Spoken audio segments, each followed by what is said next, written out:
muchos años y que por supuesto es conocedor en el tema de lo que significa pues combustible, administración, en fin.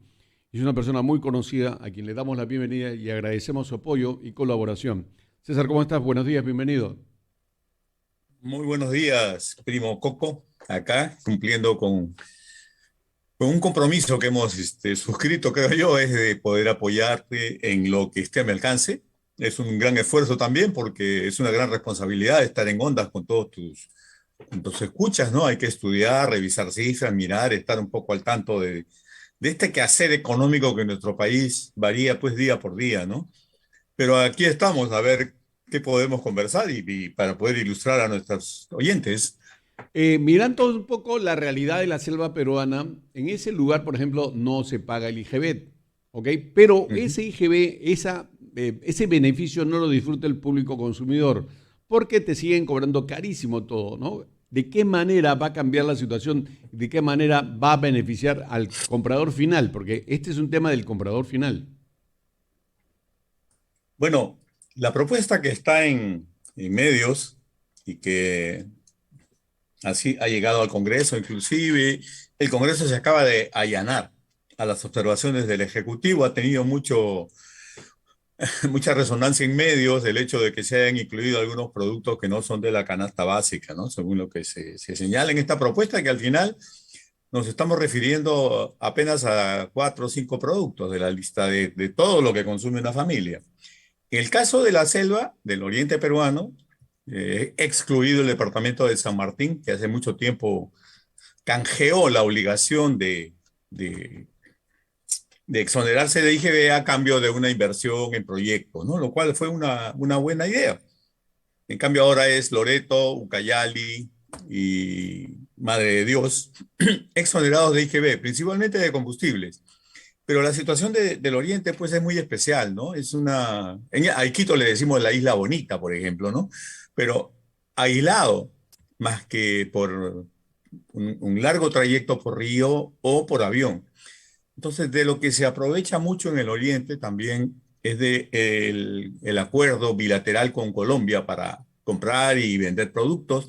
Y esta exoneración de IGB y de impuestos selectivos también, que como señalas con bastante acierto, no la llega a disfrutar el consumidor por diferentes razones. Yo me acuerdo en algún momento he viajado, trabajaba en Pucallpa, ¿no? Y por ejemplo, yo decía, qué simpático, me voy a Pucallpa y me voy a comprar ropa de verano que necesito tener allá, una camisa de manga corta, un pantalón a la moda. Y yo decía, pues lo encontraré 18% más barato que en Lima, por ejemplo, ¿no? Y la idea era que allá me costaba tanto o más caro que en Lima. O sea, no se sentía esa diferencia. Ahora, ¿por qué? Porque el comerciante tiene pues sus propias herramientas, sus propios sistemas, sus propios intereses y vende al mismo precio que en Lima, pero a la vez le pide al gobierno que le haga una devolución de los impuestos. O sea, él vende al precio de Lima, pero al Estado le pide que le devuelvan los impuestos del IGB pagado, ¿no? La promoción es que en la selva, para que esto funcione, tiene que ser una empresa constituida en el Oriente y que tenga todas sus operaciones o en la mayor parte de sus operaciones en la selva. De esa manera no cobra impuestos. Ahora, sí, es una realidad la que vivimos allá. Los fabricantes locales elevan los precios que deberían ser mucho más baratos, aprovechando que después recuperan. Por eso es que en San Martín en algún momento se logró este cambio, ¿no? Yo no quiero que me exoneres del IGB, pero a mí el equivalente me lo vas a dar en proyectos, en compromisos, en inversión, porque yo no gano nada. Es el comercio el que se lleva todo y el consumidor sigue pagando lo mismo. Que es una muy buena decisión, digamos, comunal o social, ¿no? Claro que sí. Mira, una cosa, por ejemplo, ¿no? Yo en Pucallpa, para señalar un caso cercano por la vía terrestre y, en Lima, aparte por avión, deberíamos tener, por ejemplo, la mayor y mejor producción de muebles de madera, porque es la capital de la madera, donde se explota y sobreexplota algunas especies que están prohibidas. Pero deberíamos tener ahí los mejores artesanos, las personas que hagan los muebles de mejor calidad, pues tenemos materia prima, hay mano de obra. Sin embargo, En Pucallpa encontramos, por ejemplo, pino importado de Chile. Y la mayor parte de muebles no se fabrican en Pucallpa, porque fabricarlo en Pucallpa significa además incurrir en gastos de transporte hasta Lima, que lo vuelve bastante caro, ¿no? Entonces, sí, ese tipo de cosas se da. Y mira, el tema del IGB es interesante porque estaba revisando cifras. Yo decía, pues, pobrecitos, en el Perú, pues estamos mal, los impuestos no se cobran, etcétera.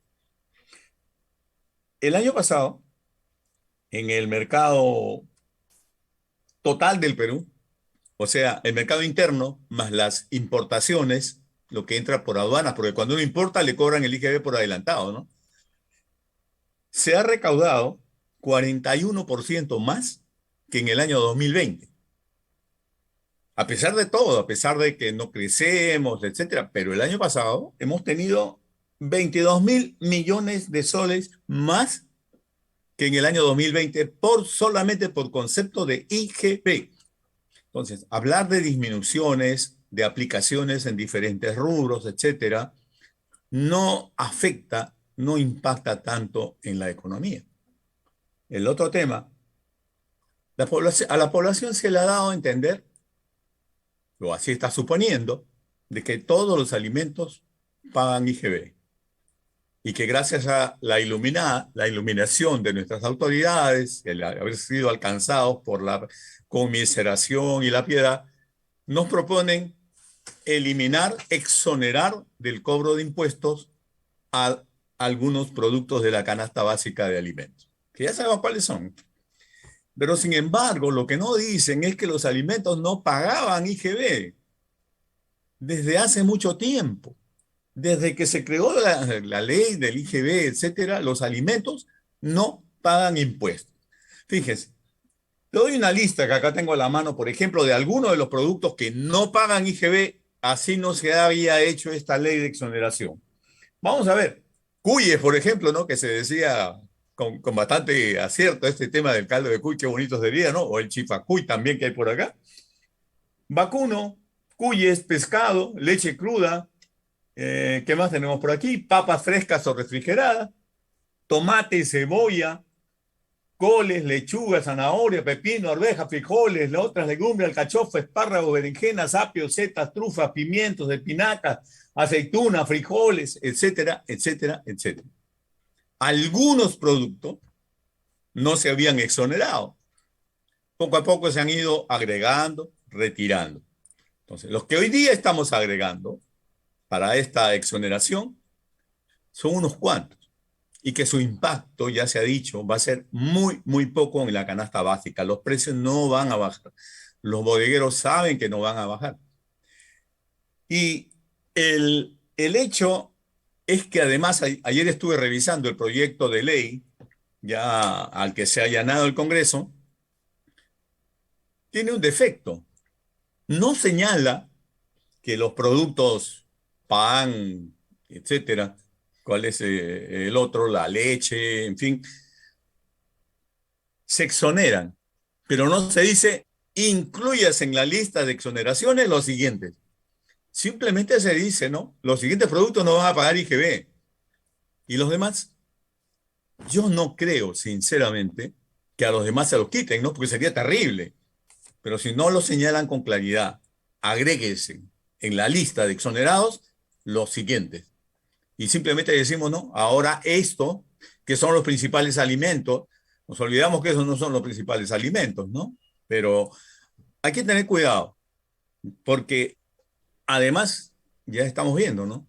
Si un oyente, un pequeño empresario, un industrial, por ejemplo, tiene una pequeña granja y produce huevos, sus gallinas, ¿no? Producen huevos. Él, para llegar a producir y a criar sus pollos, sus gallos y las gallinas ponedoras, ha tenido que comprar insumos y servicios, ¿no? Ha comprado bolsas, ha comprado vacunas, compra alimento para aves, tiene que incurrir en gastos de transporte, tiene gastos de teléfono, de energía eléctrica, de internet. Todos esos están afectos a un IGB. O sea, yo pago por ese servicio, pero además pago el IGB. Y cuando voy a facturarle los huevos a un comerciante, la ley me dice que no puedo cobrar IGB. ¿Qué hago con lo que ya gasté de IGB en los O productos sea, que me han servido de insumo? es una decisión populista. A todas luces, ¿no? Como lo ves, porque no tiene cómo recuperarlo. Adicionalmente, fíjate, en el Perú hay una evasión, en el caso del IGB no todos pagan, ¿no? El 38%, según la información del marco macroeconómico multianual al año 2020, no paga IGB. Es un nivel de tributación que no se realiza, 38%, ¿no? Es decir, todavía hay mucho por trabajar para poderlo hacer. Hay también dos sistemas en la facturación, ¿no? Como se dice, con boleta o con factura, ¿cuál quiere usted? E inclusive también se dice con San Francisco o sin San Francisco, ¿no? Con impuesto o sin impuesto. Ahora, hay un tema, Y entonces, hay un tema ahí, por ejemplo, que es clave y que es fundamental y que el gobierno lamentablemente no puede hacer nada o no hace, o hacen poco. Es estos famosos centros corruptos, por supuesto, correcto, que por ejemplo en los mercados mayoristas se supone que hay facturas, ¿de acuerdo? uh-huh, Pero tú vas y compras y no te dan factura. no Y hay. oh maravilla, después ellos mismos le venden las facturas a los que han comprado, sobre pretexto de que, pucha, puedan pagar menos IGB, en fin. O sea, ese negocio se da todos los años en los grandes mercados mayoristas. Entonces, al quitar esto, ¿va a mejorar la situación? ¿Va a empeorar? Yo creo que empeora en todo caso el famoso boleteo que se hace para pagar menos impuestos y vender la factura, porque se venden, es un mercado que existe, ¿no? Lo que dices es cierto, no solamente en los mercados mayoristas, también en las estaciones de servicio, en los grifos, ¿no? Porque no cada cliente recibe una boleta con el IGB y ¿O con te todo lo pide? demás, ¿no? O no la pide, pues, ¿no? Entonces, yo no lo creo, porque fíjate, en todo el mundo hay dos posiciones con relación a los IGBs de los alimentos. E inclusive se incorporan los medicamentos, porque tan importante es el alimento para el sustento diario como el medicamento para remediar la salud perdida. Y entonces ambas cosas se consideran muy parecidas. Por ejemplo, si yo compro en la farmacia un medicamento para la diabetes como la metformina, no paga IGB. Los otros productos que puedo comprar sí están afectos, pero me van a hacer dos boletas en una farmacia regular, ¿no? Y uno con IGB y el otro, el Que producto eso no médico que pasa. está en esa lista, exonerado. Que eso no pasa. En mi experiencia, cuando he comprado, porque me atiendo por el seguro social, ¿no? Pero cuando deja de atender por múltiples razones, sí compro y no me cobran el IGB. Porque están regulados, están reglamentados, fiscalizados, ¿no? ¿Dónde podemos conseguir esa relación de medicamentos que no pagan IGB para que la gente lo sepa? En el futuro, no ahora. Podríamos buscarla. Hay un vademecum de medicamentos que presentan, incluso con los precios más baratos que hay en Lima, que los tiene la DIGEMIN, ¿no? La Dirección General de Medicamentos y Drogas. Uno entra ahí, ven todos los precios de los productos, saben en qué farmacia es el precio más barato. Y ya por la práctica sabe uno, ¿no? Porque si vas a un local formal, definitivamente te va a vender sin IGB. Pero ahí viene el otro problema, ya que estamos hablando del caso, ¿no? Uno va a ir a la farmacia, por experiencia propia se lo digo, y pide, quiero metformina, que es un medicamento básico, o quiero algún medicamento para la presión. Y en la farmacia le dicen, acá está. ¿Y cuánto cuesta? 30 soles, 25 soles, lo que podría costar 2 soles o 3 soles, si fuera metformina con ese nombre. Pero ¿qué hacen las empresas? Venden, como tuviera por acá un ejemplo, venden el producto y se llama metformina. Le ponen como nombre el genérico. Hay algunos de antiguo glucopaje, ¿no? Comerciales, pero otros, y entonces le dicen, oiga, pero ¿por qué tan caro? ¿Tiene el genérico? No, no tengo. O tengo, ¿no? Cuando ya los exige la ley, pero si usted envía a alguien a comprar el medicamento, le van a vender un producto comercial en lugar del genérico. Te decía que en la mayor parte de países no se cobraban impuestos a los alimentos, o se cobraba muy poco, o pagan cero, o máximo en promedio, en 75 países pagan 11% de IGB. Poco a poco han ido incorporando también los alimentos al pago del IGB, que es el impuesto más fácil de obtener en todo el mundo, ¿no? Todos tienen IGB o impuesto al valor agregado, como también se le llama, ¿no? Y entonces los han ido incorporando. Pero hay países donde se utilizan otros sistemas. Por ejemplo, si yo pago IGB, entonces ya el Estado me podría dar una asignación mensual o bimensual donde me devuelva todo o parte de los IGBs que he pagado. Si yo soy una persona, como las califican, de pobreza y pobreza extrema, ¿para qué voy a estar haciendo la eliminación en el canal, al productor, directamente se lo doy a la persona beneficiada? Claro. Señor, lo hacemos con el impuesto a la renta. Hay una promoción para los que pagábamos, yo ya no pago porque bajan las rentas, pero hasta el año pasado pagaba. Entonces, cuando íbamos a un restaurante, a un hotel, pedíamos una boleta electrónica, ¿no? Con mi DNI, y parte del IGB que había pagado me lo deducían del pago de impuestos. Ya por ahí algo se ha avanzado. ¿Por qué no se podría devolver a las personas los IGB pagados? Realmente vamos a encontrar que es muy poco lo que la población debe esperar en reducción de precios, porque el que paga IGB y no lo puede recuperar, como es el que abastece a las bodegas, a las tiendas, a los mercados, si paga IGB y no lo puede recuperar, lo va a incorporar al precio, Claro, como claro. lo hace O cuando sea, vende con boleta, ¿no? no deberíamos estar pensando que la gente va a estar contenta, alegre, porque eso no se va a dar. No, O sea, que la gente no esté pensando que algo bueno va a pasar, porque no va a suceder. no, definitivamente no, pues no, no es una medida que llegue a todos, ¿no? Ahora, Y yo me acuerdo que hace años en Taximanía hicimos una propuesta, y no sé si te acuerdas, en relación a lo siguiente. Por ejemplo, los taxistas, los conductores que manejan colectivos, buses y carros particulares compran gasolina y compran aceite, utilizan al mecánico, etcétera. Entonces, ellos son realmente un ente que podría ser utilizado como captador de captación, o sea, para captar impuestos, plata, dinero, y bacán.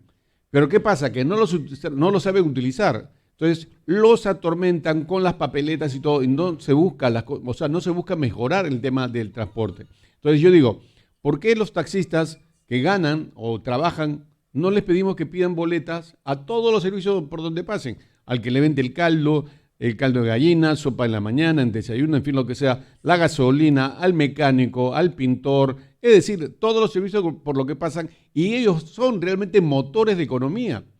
Y además serían captadores de dinero que no entra al Estado porque los mecánicos, los ayudantes, la que vende el caldo, no paga, pues no factura, no boletea. Entonces, yo creo que esa sería una muy buena idea, pero no los ayudan. ¿A cambio de qué?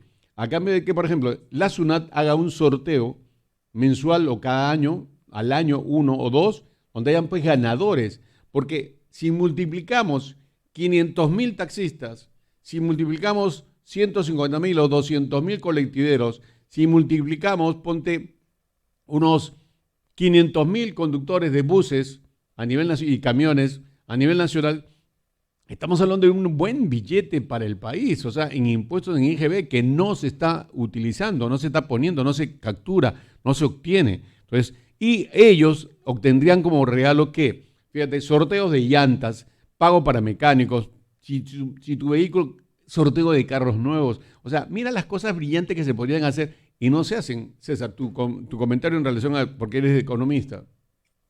bueno, eso lo has planteado con acierto desde hace muchísimo tiempo, muchos años.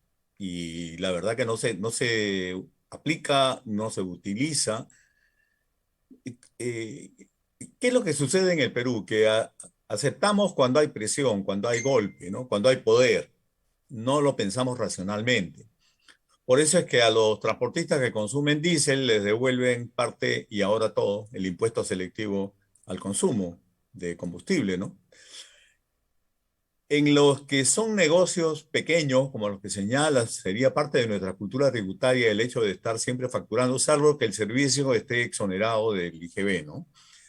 Pero donde no se pueden escapar es cuando compran combustible. Todos los que tenemos un auto o los que utilizan como herramienta de trabajo un colectivo, una combi, un microbús, van a ir necesariamente a repostar a una estación de servicio, a un grifo, y van a pagar un precio que incluye el IGB, el selectivo, el rodaje, incluye todo. Cuando se estableció el uso del gas natural para vehículos, por ejemplo, recuerda, tenían un chip incorporado de manera de que solamente a los que estén registrados se les podía atender. ¿Por qué no se puede utilizar toda esa información para poder devolver parte de ese IGB o crear el fondo? Algunas empresas en la antigüedad petroleras lo hacían, ¿no? El fondo del camionero, La casa por del ejemplo. taxista. Sí, efectivamente, ¿no? Porque con las utilidades puedes ir compensando, pero si pensamos exclusivamente en el tema del IGB, ahí está el registro. Todo lo que consume un automovilista lo conoce la estación. Así es. El manejo de la información, de la data, hoy en día incluso es una ciencia que se maneja. Cualquier empresa seria sabe a través de solamente el DNI o el RUC, en todo caso del usuario, quién es, dónde vive, qué edad tiene, qué costumbres tiene, cuántos kilómetros recorre, cada cuánto tiempo llega al grifo a comprar.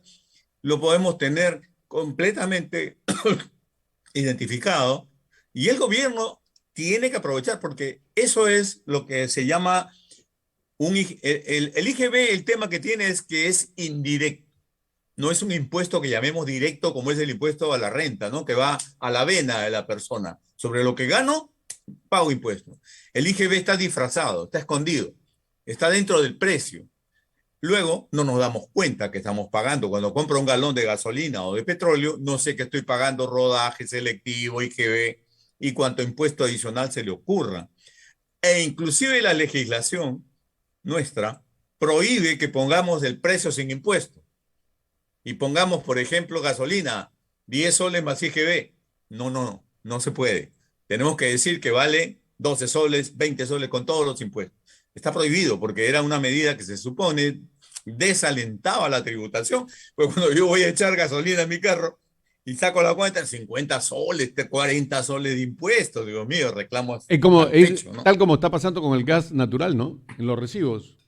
Tú agarras un recibo de gas natural y sale que consumo 2 soles, pero de impuesto no sé cuánto y terminas pagando 12 soles 50, 20 soles, 30 soles, ¿no? O sea, eso es un poco así, ¿no? Quiero aprovechar también, antes que nos gane tiempo, lo siguiente. El gobierno habla mucho sobre el tema de los monopolios y oligopolios para prohibirlos. ¿Crees tú que esto va a funcionar? ¿Lo van a poder hacer? Considerando que los mismos congresistas no saben ni qué es oligopolio ni monopolio. Ni el propio presidente. Recuerden ustedes que llamaba monopolio a una tienda de departamentos, ¿no? Como Saga, etcétera. Entonces, supongo que ya le habrán explicado, aunque con las personas que le explican creo que no puede aprender mucho. Fíjate, ¿cómo lo tomo yo? Que probablemente puedan pensar que soy muy pesimista, ¿no? Definitivamente nos están engañando.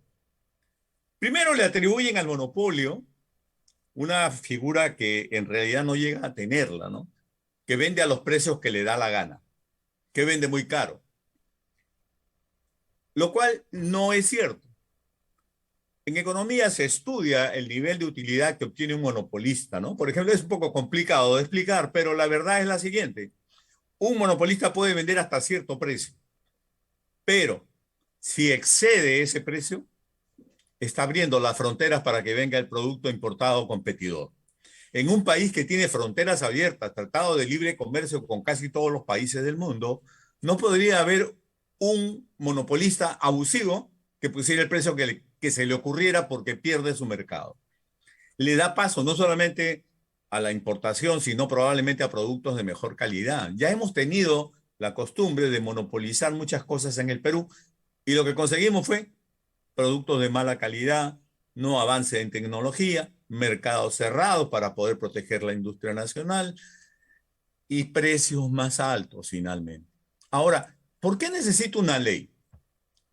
La ley de leyes, que se la quieren tumbar a cada momento, la Constitución, prohíbe los monopolios. Ya están prohibidos.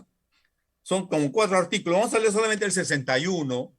El Estado facilita y vigila la libre competencia.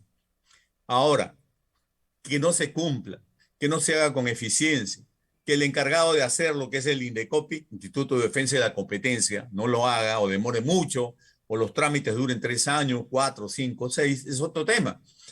La Constitución lo prohíbe, combate toda práctica que la limite y el abuso de posición dominante o monopólica. Ninguna ley ni concertación puede autorizar ni establecer monopolios. ¿Para qué lo quieren cambiar?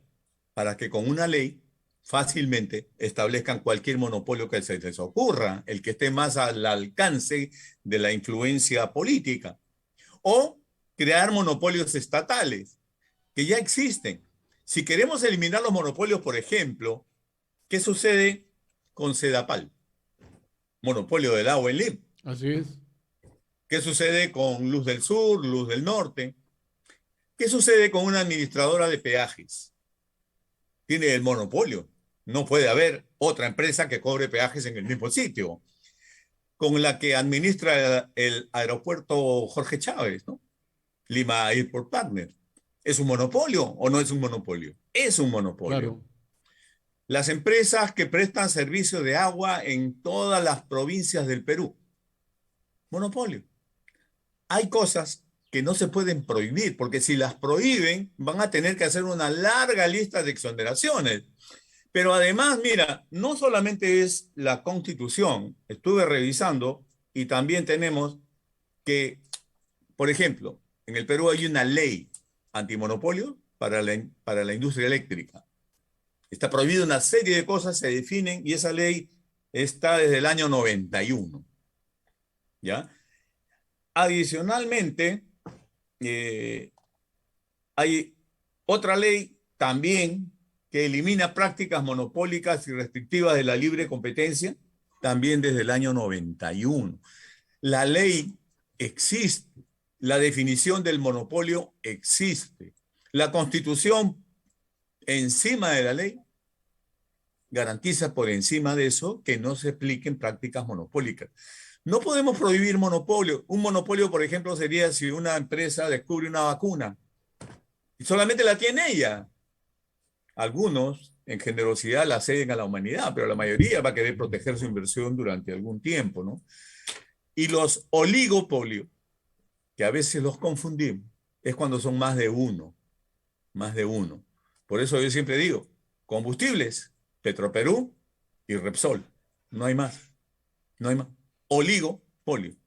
El oligopolio Petroperú, por ejemplo, esa es una buena noticia en Lima, ha por fin igualado el precio del GLP a granel, que es para los servicios de GLP automotor, con el GLP que le dan a las envasadoras. Se había creado esta posición abusiva, arbitraria, de tener un precio del mismo producto. Si usted es envasador, se lo venden más barato que el que le venden a una estación de servicio para los taxistas. Abusivo, discriminatorios, lo cual está prohibido. Ayer, en la lista de Petroperú, el gas está a 3.75 soles por Litro. kilo, tanto lo facturan por kilo el gas, ¿no? O sea, un balón te vale 3.75 por 10, 37.50 en la planta, ¿no? 37 soles 52, 10 kilos a granel de gas licuado de petróleo. De ahí hay que llevarlo, pagar flete, llegar a la tienda, etcétera. Y hoy día cuesta igual para el taxista como para el ama de casa, supongamos. Una consulta. Pero se mantiene, desgraciadamente, discúlpame, se mantiene, y yo insisto en ello, una abusiva diferencia en Talara. En Talara se sigue manteniendo más caro para el automovilista, cuando es el mismo producto.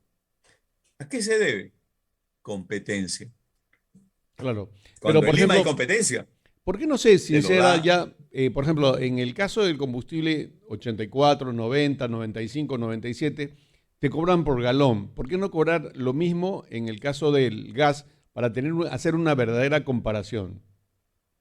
Sí, se ha logrado que se coloque en los puntos de venta, en los grifos, en soles por galón, el gas, pero a nivel productor, a nivel planta, a nivel refinería, se sigue facturando por kilo. O sea, porque en algunos casos se lee, y disculpa la ignorancia, pero en algunos casos se lee el litro, ¿no? En el gas natural, metro cúbico, y en el gas licuado ponían litro, ahora ponen, ya están obligados a poner soles por galón para poder comparar con la gasolina, ¿no? Exacto. La equivalencia es muy fácil, ¿ah? ¿Cómo es? 2 kilos por galón. Si usted Perfecto. compra un balón de 10 kilos de gas, 10 kilos de gas, está comprando 5 galones de gas. Ese es, entre dos es un poco más, pero entre dos, ahí está la cosa, ¿no? Perfecto. Me gustaría que la próxima semana, no sé si puedes, por favor, que hablemos de esto que está haciendo Ecuador, sacando combustible, gasolina del plástico. Te voy a Ah, pasar el sí, video. sí, sí. Es buenísimo, Sí, sí, lo he ¿correcto? visto, Y lo luego he si visto, lo he tienes visto. también información sobre el tema del, lo que dijo el doctor Córdoba Lucho, el hidrógeno, también, combustible, o sea, Uf. el manejar con hidrógeno, ¿de acuerdo? O Sí, sea, hay mucho que hablar para la economía circular, además los combustibles verdes, los hidrógenos. Yo tengo una posición un poquito observante, más por la experiencia, ¿no? De que hidrógeno verde. Oiga, no podemos poner ni siquiera gas natural en todo el Perú y la inversión es grande.